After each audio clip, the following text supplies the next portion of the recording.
सुभाष चंद्र बोस को 1992 में भारत रत्न से सम्मानित किया जाना था, लेकिन विवाद हो गया और विवाद के चलते सुभाष चंद्र बोस की मृत्यु का कोई भी सबूत वहां पर नहीं मिला था और उनके परिवार में बाद में पुरस्कार लेने से उनको मना कर दिया था। उसी प्रकार से जब सचिन तेंदुलकर और कुछ अन्य मंत्रियों के खिलाफ जनहित याचिका दायर की गई, जिसमें हॉकी के जो खिलाड़ी ध्यानचंद हैं उसकी अनदेखी की गई, उसकी साजिश का आरोप लगाया गया। तो भारत रत्न पुरस्कार के बारे में कई ऐसी जानकारियां हैं जो आपको जाननी जरूरी है। इसके अलावा भारत रत्न पुरस्कार 2019 किस किस व्यक्ति को मिला है, कौन कौन से क्षेत्र में मिला है, उनके बारे में अपन बात करेंगे। और भारत रत्न पुरस्कार 1954 से लेकर 2019 तक कौन कौन से व्यक्तियों को मिला है, कंप्लीट सूची, पूरी सूची मैं आपको प्रोवाइड करवाने वाला हूं इस वीडियो के अंतर्गत। और भारत रत्न पुरस्कार से जुड़े हुए कौन कौन से इंपॉर्टेंट फैक्ट्स बनते हैं, किस पहली महिला को मिला है, कौन से पुरुष को मिला है, तो इस तरीके से सारे इंपॉर्टेंट फैक्ट्स हैं उसके बारे में अपन बात करेंगे। 2019 में किन किन व्यक्तियों को मिला है, वो कौन कौन से क्षेत्र से जुड़े हुए हैं। कहने का मतलब है हर एक आपको भारत रत्न पुरस्कार से संबंधित तथ्य इस वीडियो में प्रोवाइड होने वाला है। तो थोड़ा सा धैर्य बनाए रखें और वीडियो को लास्ट तक जरूर देखिए, क्योंकि इस वीडियो से आपकी चाहे कोई भी एग्जाम आप भविष्य में दें, 2019 में 20 में आपके एग्जाम में 100% इस वीडियो से क्वेश्चन जरूर आने वाला है। तो देखिए आज का जो वीडियो है उसको अपन शुरू करते हैं। भारत रत्न पुरस्कार 2019 के जो विजेताओं की सूची के बारे में अपन बात करते हैं। तो देखिए ये आप देख सकते हैं डायग्राम में, आपको पता डायग्राम देखते ही चल गया होगा कि किन किन व्यक्तियों को मिला है। आगे देखिए अपन बात करते हैं। लोकतांत्रिक भारत में कला, साहित्य और विज्ञान के क्षेत्र में भारत की उन्नति के लिए असाधारण सेवा और उच्चतम पद की सार्वजनिक सेवा की मान्यता हेतु जो भारत रत्न पुरस्कार है वो दिया जाता है। भारत का सर्वोच्च स्तर का नागरिक सम्मान है, यानी कि इससे ऊपर कोई भी नागरिक सम्मान है वो भारत के अंतर्गत नहीं है, भारत रत्न ही है। देखिए भारत रत्न की सिफारिश है वो प्रधानमंत्री के द्वारा की जाती है और भारत के राष्ट्रपति को की जाती है। यानी भारत का प्रधानमंत्री कहता है कि राष्ट्रपति महोदय साहब आप इन इन व्यक्तियों को जो भारत रत्न पुरस्कार है वो प्रदान कीजिए। 4 साल के अंतराल के बाद में भारत रत्न से सम्मानित किया गया है। पहले 4 साल पहले भारत रत्न दिया गया था, अब 4 साल बाद में भारत रत्न पुरस्कार से सम्मानित किया गया है। प्रत्येक वर्ष पुरस्कार देना अनिवार्य नहीं है, यानी ये कोई जरूरी नहीं है कि भारत रत्न पुरस्कार की घोषणा हर वर्ष की जाएगी, ये कोई जरूरी नहीं है। सरकार ने किसी वर्ष में दिए जाने वाले वार्षिक पुरस्कारों की संख्या अधिकतम 3 तक सीमित कर दी है, यानी एक साल में आप 3 ही व्यक्तियों को भारत रत्न पुरस्कार से सम्मानित कर सकते हो। पिछली बार 2 व्यक्तियों को किया गया था, इसी बार 3 व्यक्तियों को किया गया है। कौन कौन से व्यक्तियों को किया गया था और इस बार किस किस को किया गया है, आगे देखिए अपन कंप्लीट बात करेंगे। शुरुआत में ये जो पुरस्कार है वो जीवित लोगों को उनकी राष्ट्रीय सेवा के लिए दिया गया था, लेकिन बाद में इसमें बदलाव कर दिए गए। इसके अलावा 2011 में दिसंबर के अंतर्गत पुरुष को मानव प्रयास के किसी भी क्षेत्र में दिया जाने लगा, यानी कि पहले तो केवल और केवल राष्ट्रीय सेवा के लिए ही दिया जाता था, बाद में खेल कूद के क्षेत्र में, चिकित्सा के क्षेत्र में, सेवा के क्षेत्र में और भी साहित्य के क्षेत्र में, सभी के क्षेत्र में ये दिया जाने लगा। और खेल के क्षेत्र में भी दिया गया है, किस किस व्यक्ति को दिया गया है आगे अपन बात करेंगे। देखिए बात करते हैं भारत रत्न पुरस्कार 2019 के बारे में। तो देखिए 25 जनवरी 2019 को राष्ट्रपति रामनाथ कोविंद के द्वारा प्रणब मुखर्जी जो कि भारत के पूर्व राष्ट्रपति हैं, स्वर्गीय नानाजी देशमुख जो कि एक सोशल वर्कर, सामाजिक कार्यकर्ता हैं, और दिवंगत डॉक्टर भूपेन हजारिका जो कि सिंगर हैं, गायक हैं, उनको भारत रत्न पुरस्कार देने की घोषणा की गई है। कब की गई है? 25 जनवरी 2019 को की गई है। तो ये भारत रत्न पुरस्कार 2019 के बारे में अपन बात करते हैं। 2015 में भारत रत्न पुरस्कार पूर्व प्रधानमंत्री अटल बिहारी वाजपेयी और बनारस हिंदू विश्वविद्यालय के संस्थापक जो मदन मोहन मालवीय हैं उनको दिया गया था। तो मैंने अभी आपको बताया था 4 साल पहले 2 व्यक्तियों को दिया गया है, 2019 में 3 व्यक्तियों को दिया गया है। तो ये तो वो 3 व्यक्ति हैं जिनको दिया गया है, और ये वो 2 व्यक्ति हैं जिनको 2015 में, यानी कि अटल बिहारी वाजपेयी और मदन मोहन मालवीय जो कि बनारस हिंदू यूनिवर्सिटी के क्या हैं, संस्थापक हैं। तो इनको 2015 के अंतर्गत भारत रत्न पुरस्कार से सम्मानित किया गया था।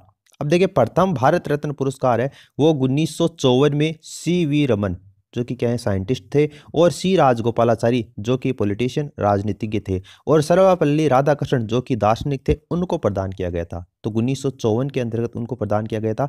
देखिए आगे मैं आपको सारणी के माध्यम से सारे दिखाऊंगा, एक बार आप देख लीजिए, क्योंकि जो इंपॉर्टेंट बनते हैं पहली बार दिए गए थे, लास्ट में दिए गए हैं, सेकंड लास्ट दिए गए हैं, इस तरीके से जो इंपॉर्टेंट बनते हैं एक बार मैं आपको वो दिखा रहा हूँ। बाद में आपको पूरी एक टेबल मैंने तैयार की है वो भी आगे अपन उसके बारे में बात करेंगे। तो 1954 के अंतर्गत सीवी रमन को, इसके अलावा सी राजगोपालाचारी को और सर्वपल्ली राधाकृष्णन को ये पुरस्कार वो प्रदान किया गया था। वर्ष 2019 में घोषित 3 पुरस्कारों सहित अब तक टोटल 48 व्यक्तियों को ये पुरस्कार है उससे सम्मानित किया जा चुका है। भारत रत्न सम्मान विजेता को भारत के राष्ट्रपति के द्वारा हस्ताक्षरित सनद नाम से एक प्रमाण पत्र और एक पदक प्रदान किया जाता है। शुरुआत में पदक है वो सोने का बनाया गया था, लेकिन बाद में बदलकर छाया युक्त कांस्य का ये कर दिया गया था। पहले ये सोने का पदक दिया जाता था और अब कांस्य का बना हुआ ये पदक दिया जाता है। प्राचीन पदक एक पीपल के पत्ते के आकार के हैं और उनके ऊपर सूर्य और उभरा हुआ शब्द भारत रत्न, जो कि देवनागरी में उभरा हुआ है, ये लिखा हुआ होता है। देखिए, भारत रत्न के लिए मैंने आपको एक अलग से छोटा सा वीडियो और भी प्रोवाइड करवाया है, जिसमें ये भारत रत्न का ये जो छाप होती है, भारत रत्न का जो प्रतीक चिन्ह दिया जाता है पीपल के पत्ते के आकार का, इससे रिलेटेड जो इंपॉर्टेंट फैक्ट्स बनते हैं वो मैंने आपको इस वीडियो में प्रोवाइड करवाए हैं। तो उसकी लिंक मैं आपको नीचे डिस्क्रिप्शन में दे दूंगा। तो भारत रत्न से रिलेटेड कुछ और भी इंपॉर्टेंट फैक्ट्स बनते हैं, वो आप उस वीडियो में देख लेना। अब देखिए, बात करते हैं भारत रत्न पुरस्कार 2019 में जो प्रणब मुखर्जी को और इनको दिया गया है, तो उनके बारे में बात करते हैं कौन कौन से इंपॉर्टेंट फैक्ट्स बनते हैं। तो देखिए, प्रणब मुखर्जी के बारे में बात करें तो प्रणब मुखर्जी 2012 से लेकर 2017 तक भारत के 13वें राष्ट्रपति के रूप में प्रणब मुखर्जी ने कार्य किया है। प्रणब मुखर्जी के जन्म की बात करें तो 11 दिसंबर 1935 को स्वतंत्रता सेनानियों के जो पश्चिमी बंगाल है उसके वीरभूम जिले के मीराती गांव के अंतर्गत प्रणब मुखर्जी, जिनको प्रणब दा के नाम से भी जाना जाता है, इनका जन्म हुआ था। देखिए, प्रणब मुखर्जी ने कलकत्ता विश्वविद्यालय से इतिहास और राजनीतिक विज्ञान में इन्होंने मास्टर डिग्री और साथ ही इन्होंने लॉ की डिग्री है वो भी प्राप्त की है, यानी कानून की डिग्री भी इन्होंने प्राप्त की है। उन्होंने कलकत्ता में डिप्टी अकाउंटेंट जनरल, जो कि पोस्ट एंड टेलीग्राफ के कार्यालय में एक अपर डिवीजन क्लर्क के रूप में अपने करियर की शुरुआत की थी, जिसके बाद में वे कॉलेज के शिक्षक और बाद में एक पत्रकार बनकर उभरे थे। कौन? प्रणब मुखर्जी। प्रणब मुखर्जी हैं वो कोलकाता में भारतीय सांख्यिकी संस्थान के अध्यक्ष भी रहे हैं। तो प्रणब मुखर्जी कोलकाता के अंतर्गत भारतीय सांख्यिकी संस्थान है उसके अध्यक्ष भी रह चुके हैं। प्रणब मुखर्जी का जो राजनीतिक जीवन वर्ष है वो 1969 में कांग्रेस पार्टी के राज्यसभा सदस्य के रूप में, इनका जो पॉलिटिशियन के रूप में ये उभरकर सामने आए थे। इनका राजनीतिक जीवन है वो 1969 के अंतर्गत कांग्रेस पार्टी के राज्यसभा सदस्य के रूप में शुरू हुआ था। उनके कैरियर का, मंत्री के कैरियर का औद्योगिक विकास उप मंत्री के रूप में हुआ और 1982 से लेकर 1984 तक भारत के वित्त मंत्री के रूप में ये रहे थे। कौन? प्रणब मुखर्जी 1982 से 1984 तक भारत के वित्त मंत्री के रूप में रहे थे। आने वाले एग्जाम में यह पूछा जा सकता है, क्योंकि वित्त मंत्री के रूप में प्रणब मुखर्जी है वो कौन से वर्ष उन्होंने कार्य किया था। तो ये जो मैंने जो भी इंपॉर्टेंट फैक्ट्स यहाँ पर कलेक्ट किए हैं, जो भी लाइन यहाँ पर लिखी है, आप विश्वास मानिए हर एक लाइन है वो एग्जाम के पॉइंट ऑफ व्यू से इंपॉर्टेंट है। देखिए, नेक्स्ट क्वेश्चन आपको दिया गया है, उन्हें इससे पहले वर्ष 2018 में भारत के सर्वोच्च पुरस्कार पद्म भूषण से सम्मानित किया जा चुका है। तो प्रणब मुखर्जी को 2008 के अंतर्गत भारत के सर्वोच्च पुरस्कार जो पद्म भूषण है उससे भी सम्मानित किया जा चुका है। वर्ष 1997 में सर्वश्रेष्ठ सांसद का पुरस्कार है वो प्रणब मुखर्जी को प्राप्त हुआ था। इसके बाद में वर्ष 2011 में भारत का सर्वश्रेष्ठ प्रशासक पुरस्कार है वो भी प्रणब मुखर्जी को दिया जा चुका है।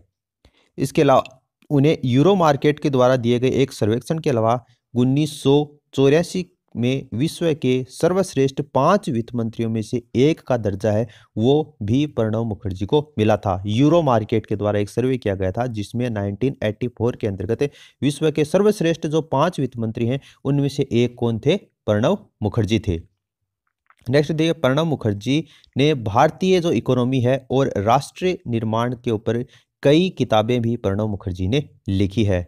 भारत के पूर्व राष्ट्रपति जो प्रणब मुखर्जी हैं उनके द्वारा कुछ और भी पुस्तकें लिखी गई हैं, उनके बारे में अपन बात करते हैं, क्योंकि एग्जाम में पूछा जा सकता है। अब 2019 में इनको भारत रत्न से सम्मानित किया गया है, इसका मतलब सीधी सी बात है कि प्रणब मुखर्जी के द्वारा जो पुस्तकें लिखी गई हैं उनके बारे में एग्जाम में क्वेश्चन है वो जरूर पूछा जाएगा। तो देखिए, कौन कौन सी पुस्तकें लिखी गई हैं उसके बारे में आप बात करें।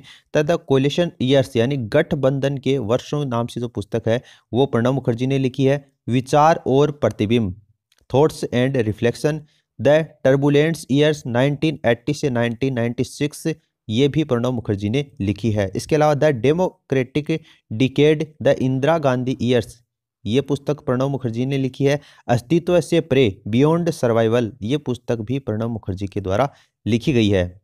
इसके अलावा संघर्ष और बलिदान की राष्ट्र या गाथा से पहले चुनौतियां, ये जो पुस्तकें हैं वो प्रणब मुखर्जी के द्वारा लिखी गई हैं। तो आप इनको एक बार फिर से देख सकते हैं। आप 5-7 दिन से इस वीडियो को एक बार जरूर देख लेना फिर से, ताकि ये सारे इंपॉर्टेंट फैक्ट्स हैं वो आपको रिमाइंड रह जाएं। अब देखिए बात करते हैं नानाजी देशमुख के बारे में। नानाजी देशमुख का जो जन्म है, वर्ष है, वो 1916 में हुआ था। महाराष्ट्र के परभणी के एक मराठी परिवार के अंतर्गत इनका जन्म हुआ था। बचपन में एक स्वतंत्रता सेनानी बाल गंगाधर तिलक से ये प्रेरित थे। तो इनका आइडियल कौन था, इनका प्रेरक कौन था? बाल गंगाधर तिलक से ये प्रेरित थे। नानाजी ने 1950 के अंतर्गत गोरखपुर में भारत का पहला सरस्वती शिशु मंदिर है वो स्थापित किया था। इसके बाद देखिए नानाजी देशमुख राष्ट्रीय Swayamsevak Sangh, very very important. नानाजी तो देशमुख हैं वो आरएसएस के सदस्य थे, भाजपा के वैचारिक संरक्षक थे। उन्होंने उत्तर प्रदेश में आरएसएस का प्रचारक के रूप में भी नानाजी देशमुख है उन्होंने कार्य किया था। एग्जाम में इस तरीके से क्वेश्चन पूछा जा सकता है कि अभी हाल ही में जिन 3 व्यक्तियों को भारत रत्न पुरस्कार से सम्मानित किया गया था, उनमें से आरएसएस के प्रचारक कौन थे?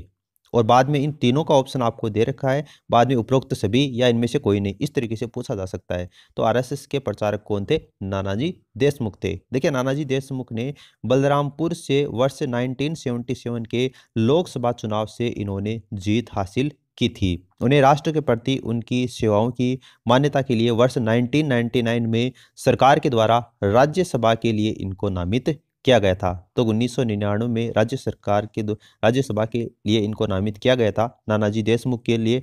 और देखें 1999 में ही इनको पद्म विभूषण जो पुरस्कार है उनसे भी सम्मानित किया गया था। 27 फरवरी 2010 को उनका निधन हो गया था। तो नानाजी देशमुख है उनको ये जो भारत रत्न पुरस्कार दिया गया है वो मरणोपरांत इनको प्रदान किया गया है। इसके अलावा जो भूपेन हजारिका हैं उनको भी मरणोपरांत प्रदान किया गया है। अब भूपेन हजारिका के बारे में जो इंपॉर्टेंट फैक्ट्स बनते हैं उसके बारे में भी अपन एक बार देख लेते हैं। इनका जो जन्म है वो ब्रिटिश भारत में 8 सितंबर 1926 को असम के अंतर्गत हुआ था। वह उनके 10 बच्चों में से सबसे बड़े थे। इनके पिताजी के 10 संतान थी और उनमें सबसे बड़े कौन थे? भूपेन हजारिका थे। 1939 में 12 साल की उम्र में अपना गायन है वो उन्होंने शुरू कर दिया था। गायकी के क्षेत्र में ये कूद पड़े थे 1939 के अंतर्गत, मात्र 12 साल की आयु के अंतर्गत। 1000 से अधिक गीतों के साथ में असम के प्रमुख लेखक कवियों में से ये एक थे। अपनी ख्याति हेतु कई लघु कथाएं, निबंध और यात्रा वृत्तांत हैं वो भी भूपेन हजारिका ने लिखे हैं। देखिए भूपेन हजारिका जिनको ब्रह्मपुत्र के कवि के रूप में जाना जाता है, निम्न में से ब्रह्मपुत्र के कवि के रूप में किन्हें जाना जाता है? ऑप्शन में एक आता है भूपेन हजारिका, तो इन्हीं को जाना जाता है ब्रह्मपुत्र के कवि के रूप में। बनारस हिंदू विश्वविद्यालय यानी कि BHU में इन्होंने दाखिला लिया और बाद में उन्होंने ग्रेजुएशन की और वहीं से उन्होंने पोस्ट ग्रेजुएशन की। राजनीति विज्ञान के अंतर्गत इन्होंने ग्रेजुएशन किया था 1944 के अंतर्गत और बाद में पोस्ट ग्रेजुएशन इन्होंने 1946 के अंतर्गत किया था। ये पोस्ट ग्रेजुएशन की डिग्री इन्होंने ली थी बनारस हिंदू विश्वविद्यालय से। बाद में 1949 के अंतर्गत उन्होंने छात्रवृत्ति के आधार पर न्यूयॉर्क में जो कोलंबिया विश्वविद्यालय है वहां पर इन्होंने दाखिला लिया था छात्रवृत्ति के आधार पर। और 1952 के अंतर्गत डॉक्टरेट की उपाधि है वो इन्होंने ग्रहण की थी भूपेन हजारिका ने। डॉक्टर जो भूपेन हजारिका हैं उन्होंने वर्ष 2012 में दूसरे सर्वोच्च नागरिक सम्मान पद्म विभूषण से भी जो भूपेन हजारिका हैं उनको सम्मानित किया गया था। वर्ष 1993 में भारतीय सिनेमा के विकास के क्षेत्र अपने आजीवन योगदान के लिए, अभी अपने बात की थी गायकी के क्षेत्र में ये काम करते थे, तो भारतीय सिनेमा के क्षेत्र में आजीवन योगदान के लिए दादा साहेब फाल्के पुरस्कार भी भूपेन हजारिका को प्रदान किया गया था। कब प्रदान किया गया था? 1993 ईस्वी के अंतर्गत प्रदान किया गया था। मई 2017 में प्रधानमंत्री नरेंद्र मोदी ने भारत के सबसे लंबे पुल जो 15 किलोमीटर है उसका उद्घाटन किया था, जो असम के लोहित नदी के ऊपर बना हुआ है। मोदी ने भूपेन हजारिका के बाद में ढोला सदिया पुल का नाम रख दिया था। तो ये ढोला सदिया पुल का नाम है बाद में नरेंद्र मोदी ने रख दिया था। नवंबर 2011 में 85 वर्ष की आयु में भूपेन हजारिका है उनका निधन हो गया था। तो अभी 2019 में इनको जो भारत रत्न पुरस्कार से सम्मानित किया गया है वो मरणोपरांत ही प्रदान किया गया है, जैसा कि नानाजी देशमुख को प्रदान किया गया है।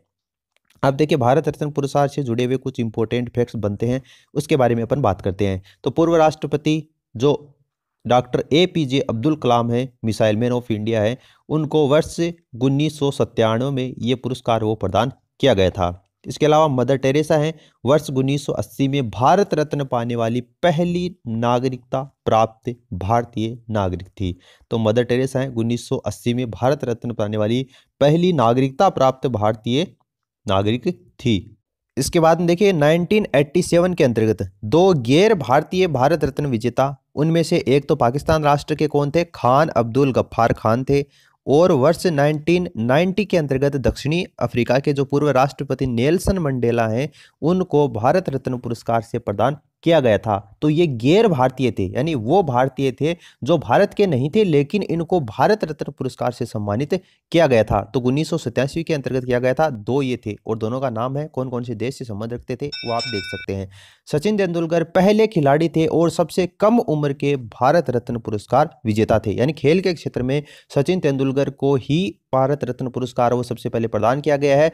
और सबसे कम उम्र की आयु में भारत रत्न प्रदान प्राप्त करने वाले कौन थे, सचिन तेंदुलकर के थे। अब देखिए भारत रत्न पुरस्कार के ऊपर कुछ विवाद हैं, उससे रिलेटेड कुछ फैक्ट्स बनते हैं, उसके बारे में अपन बात करते हैं।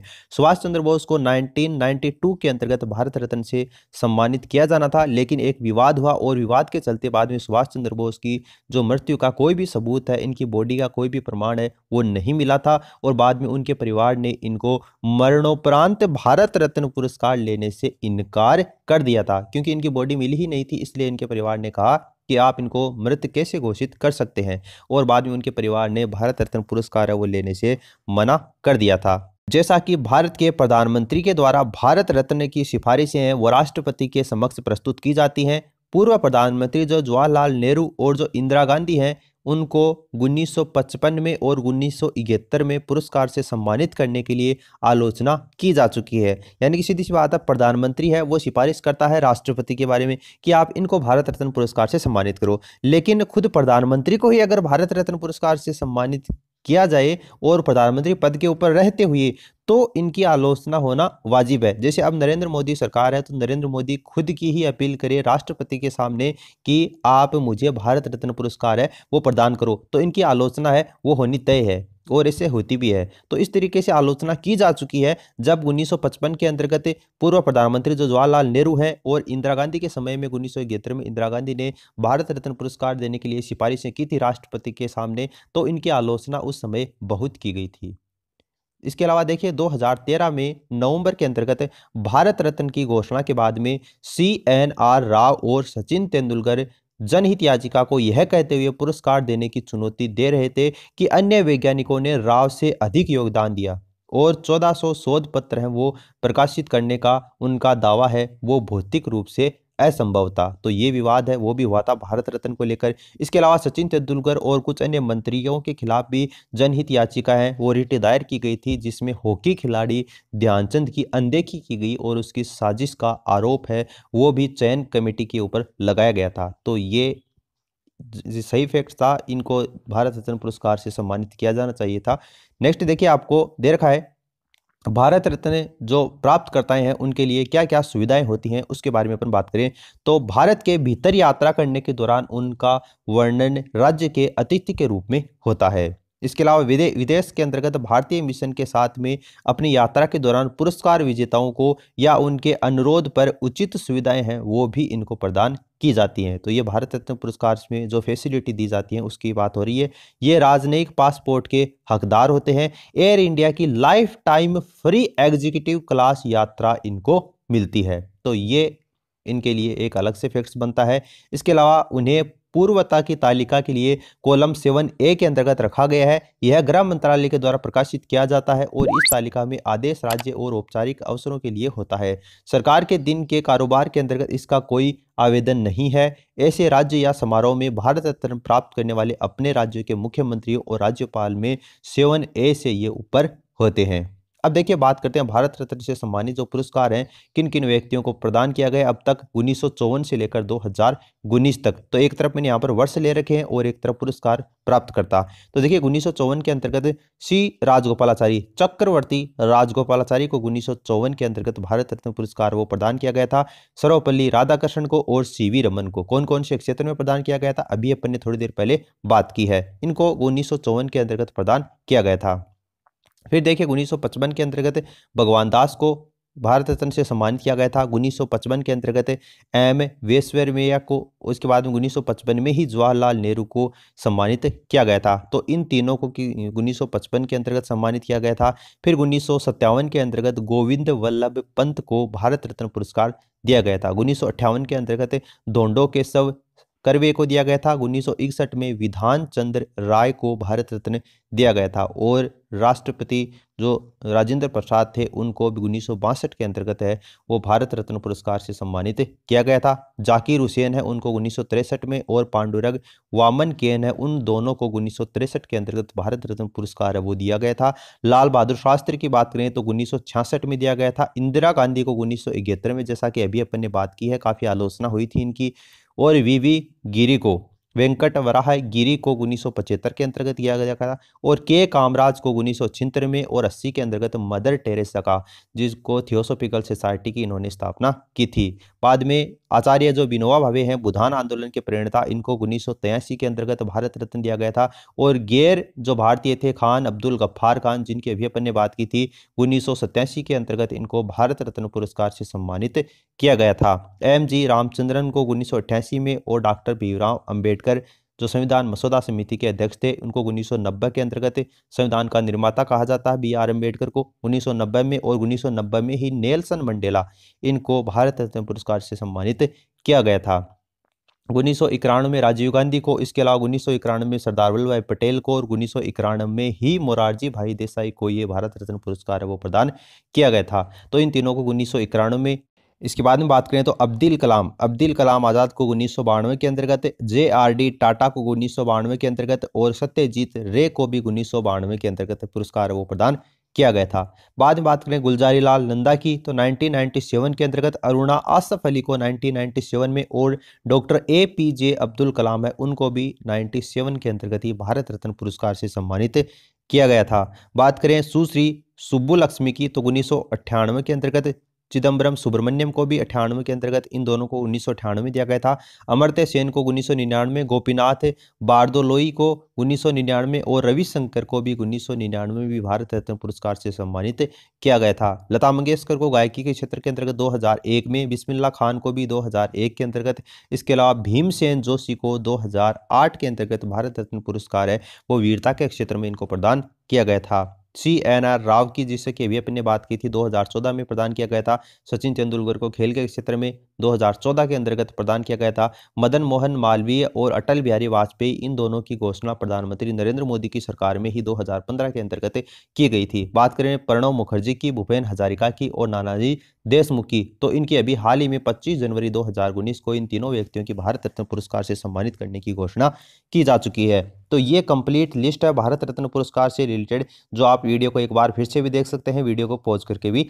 देख सकते हैं। तो उम्मीद है आपको वीडियो पसंद आया होगा। इसको लाइक जरूर करें यार, अपने दोस्तों के साथ में भी शेयर करें ताकि सभी को अपनी स्टडी में बेनिफिट मिल सके। और इसी तरीके के हर एक लेटेस्ट अपडेट से, करंट अफेयर से जुड़े रहने के लिए आपका एक बार बहुत बहुत धन्यवाद। चैनल को सब्सक्राइब करने के साथ साथ में घंटी के आइकन को प्रेस कर लें ताकि लेटेस्ट अपडेट आपको समय समय के ऊपर मिलते रहें।